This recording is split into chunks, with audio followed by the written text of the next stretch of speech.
అందరికీ నమస్కారం. మనం ఒక బుక్ రాయడం జరుగుతూ ఉన్నది.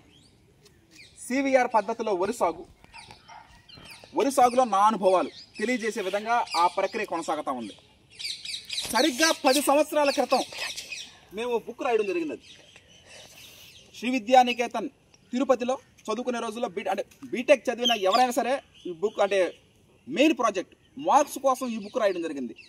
Uncommon weighted item set using frequent pattern growth, ఇది మేము రాసినటువంటి బుక్. ఇది అప్పుడు గైడ్గా ఈతల సంధ్య మేడం గారు ఉండడం జరిగింది. సృజన్ కుమార్ క్లాస్ లీడరు, అతని నుంచి కూడా నేను ఎన్నో విషయాలు నేర్చుకోవడం జరిగింది.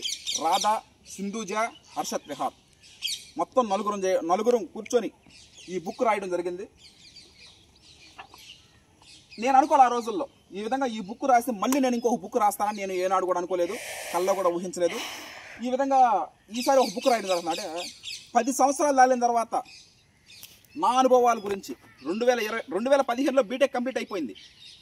ఆ తర్వాత ఎన్నో దేవళ్ళ శివకోటారెడ్డి గారు చెనచెరుకూరు గ్రామంలో నేను పోస్టల్ డిపార్ట్మెంట్లో పనిచేస్తున్నప్పుడు ఆయన మొట్టమొదటిసారి ప్రకృతి వ్యవసాయంలో మీరు చేయాలని బీజం వేసినటువంటి మొట్టమొదటి వ్యక్తి దేవళ్ళ శివకోటారెడ్డి అన్నగారు. ఆయన ఎవరో కాదు, మనం రైస్ ఆడిస్తాం, ప్రతిరోజు ప్రతినిత్యం ఆడిస్తూ ఉంటాం. దేవళ్ళ పరంధామరెడ్డి సొంత తోడబుట్టిన తమ్ముడు దేవళ్ళ గోపాలరెడ్డి గారు చిన్న కొడుకు. ఈరోజు మనం 24 గంటల రైస్ మిల్లు, ఉదయం నుంచి మధ్యాహ్నం దాకా ప్రకృతి వ్యవసాయం చేయడం, మధ్యాహ్నం నుంచి సాయంత్రం దాకా రైస్ మిల్లులో రైస్ మిల్లింగ్ ప్యాకింగ్ చేయడం జరుగుతుంది. ఆ రైస్ మిల్ ఎవరిదో కాదు, ఆయన సొంత తోడబుట్టిన అన్నే. ఆ విధంగా ఆయన మొట్టమొదట నాకు బీజం వేసింది. ఆ తర్వాత 2021లో ప్రతిరోజు విధి నిర్వహణలో ఉద్యోగం చేయడానికి నారాయణ రెడ్డిపేట, తర్వాత చిన్న చెరుకూరు అయిపోయింది, తర్వాత పోస్టల్ డిపార్ట్మెంట్లో వర్క్ చేస్తున్న రోజులు అవి. 2021లో నారాయణ రెడ్డిపేటలో చేశా. అప్పటి బ్రాంచ్ పోస్ట్ మాస్టర్ బీపీఎం గారు, హేమలత గారు, మీరందరూ పరిచయం కాకముందు వాళ్ళు నా వెనకాల జరిగిన ఆ బుక్లో ఇన్ని నీట్గా క్లియర్ కట్గా మీకు అర్థం అవుద్ది, ప్రతి ఒక్కటి రాస్తా ఉన్నాను నేను. హేమలత గారు రెండో వ్యక్తి నన్ను ప్రకృతి వ్యవసాయంలోకి వీళ్ళందరూ నేను ఎప్పుడు చెప్పలేదు, వీళ్ళు మెయిన్ ఇంపార్టెంట్ వాళ్ళు. ఈ ప్రకృతి వ్యవసాయం రావడానికి గల కారణాలు ఏంటంటే వాళ్ళిద్దరు వ్యక్తులు, దేవళ్ళ శివకోటారెడ్డి గారు, అదేవిధంగా Narayana branch post master BPM గారు, హేమలత గారు, వాళ్ళిద్దరూ మోటివేట్ చేయడం. ఆ తర్వాత నేను 2021లో ఒక విధి నిర్వహణలో ఉద్యోగానికి పోతా ఉంటే ఒక యాక్సిడెంట్ అవ్వడం, ఒక 3 నెలలు ఖాళీగా ఉండడం. ఆ టైంలో నేను ఆ సివిఆర్ మెథడ్ ఫార్మింగ్ చూడడం, దాంట్లో మనం విజయం సాధించాలి. దాని గురించి నాకు చెప్పనక్కర్లా. 2021 నుంచి మీకు ఏం తెలిసిందో ప్రతి ఒక్కటి అణువు ప్రతిరోజు ప్రతినిత్యం జరుగుతూనే ఉంది. ఈ విధంగా ఆ బుక్ రాయడం జరుగుతూ ఉంది. ఇది తొందరలో రిలీజ్ చేయడం జరుగుతుంది. అది 100 రోజుల్లో కానీ 116 రోజుల్లో కానీ.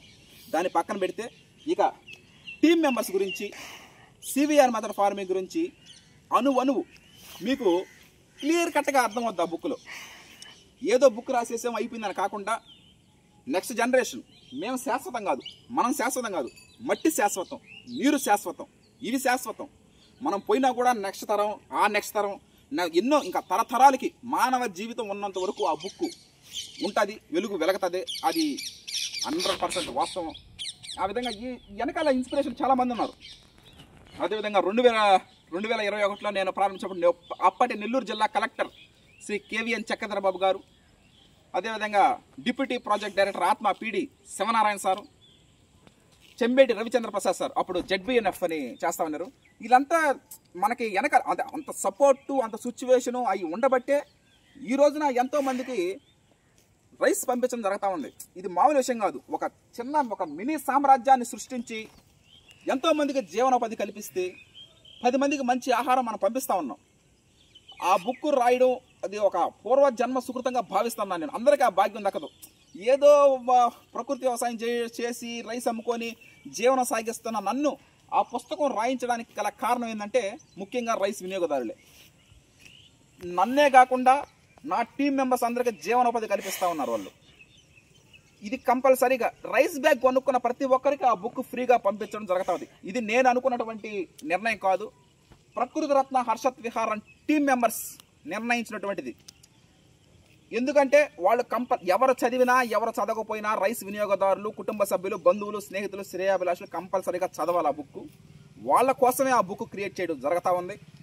ఆ బుక్లో ప్రతి ఒక్కటి మీకు అణువు క్లియర్ కట్గా వచ్చే విధంగా ఆ బుక్ని తయారు చేయడం జరుగుతూ ఉంది. ఈ విధంగా ఈ మజిలీ ప్రయాణంలో ఇంకా నాన్న వేటగిరి మల్లికార్జున, అదేవిధంగా చిన్నాన్న వేటగిరి పాలెం, అంటే చిన్నప్పటాంచి భుజాల మీద మోసిన వాళ్ళే నా కుడి భుజం ఎడభుజం అయినారు. అదేవిధంగా కొమ్మగిరి దుర్గారావు అన్నగారు, మన్మధురపేట, అదేవిధంగా పోట్లూరు అమ్మమ్మ కుడి భుజం పోట్లూరు సేనయ్య గారు. వీళ్ళే కాకుండా ట్రాక్టర్ డ్రైవర్ చౌటూరు వెంకయ్య ప్రాణ స్నేహితుడు, Rallagunta Janardhan, Harish, rice mill driver Konthagani Gangadhar garu. ఇలా చెప్పుకుంటూ పోతే ఎంతో ఇంకా అవుతుంది. అవన్నీ క్లియర్ కట్గా ఇంకా బుక్లో చూడడం జరుగుతుంది. మీరు ఆ బుక్ని కొంచెం లేట్ అయినా పర్వాలేదు, 100వ రోజు కానీ 116వ రోజు కానీ ఆ బుక్ రిలీజ్ చేయడం జరుగుతుంది. ప్రతి ఒక్కటి క్లియర్గా అణువున ఆ బుక్లో నేను పెంపొందించడం జరుగుతుంది. ఇంకొక విషయం ఏంటంటే, జొన్నవాడ కామాక్షమ్మ తల్లి ఆశీస్సులతో, శ్రీ మధ్యరాట్ పోతులూరు వీరబ్రహ్మేంద్ర స్వామి గారి దీవెనలతో ఆ బుక్ నాకు జన్మనిచ్చిన నా కన్న తల్లికి అంకితం ఇస్తున్నాను. నిజానికి కన్న తల్లి ప్రేమకు మరణం లేదు, హృదయంలో శాశ్వతంగా కొలువై ఉంటుంది కడ వరకు. అంటే ఏ బిడ్డకైనా సరే ఈ విధంగా ఆ బుక్ తల్లికి అంకితం చేస్తూ, రైస్ వినియోగదారులకు ఉచితంగా ఇస్తే ఏమి, ఇప్పుడు ఉచితంగా మనం ఇవ్వకూడదు, ఏది కూడా ఉచితంగా ఇస్తే దానికి గాలి ఉండదు. కానీ రైస్ మీరు చెప్పినట్టుగానే టీం మెంబర్స్ చెప్పిన విధంగానే రైస్ వినియోగదారులకు మాత్రమే ఆ బుక్ ఉచితం. మిగతా వాళ్ళకి ఆ రేట్, అదే బుక్ ఎంత కాస్ట్ పడుతుందో, ఆ పోస్టల్ డిపార్ట్మెంట్ ఛార్జెస్ ఎంత పడుతుందో అవన్నీ తర్వాత చెప్పుకుందాం. ముందు బుక్ రిలీజ్ చేయడం జరుగుతుంది. 100వ రోజుల్లో కలుద్దాం. Thank you.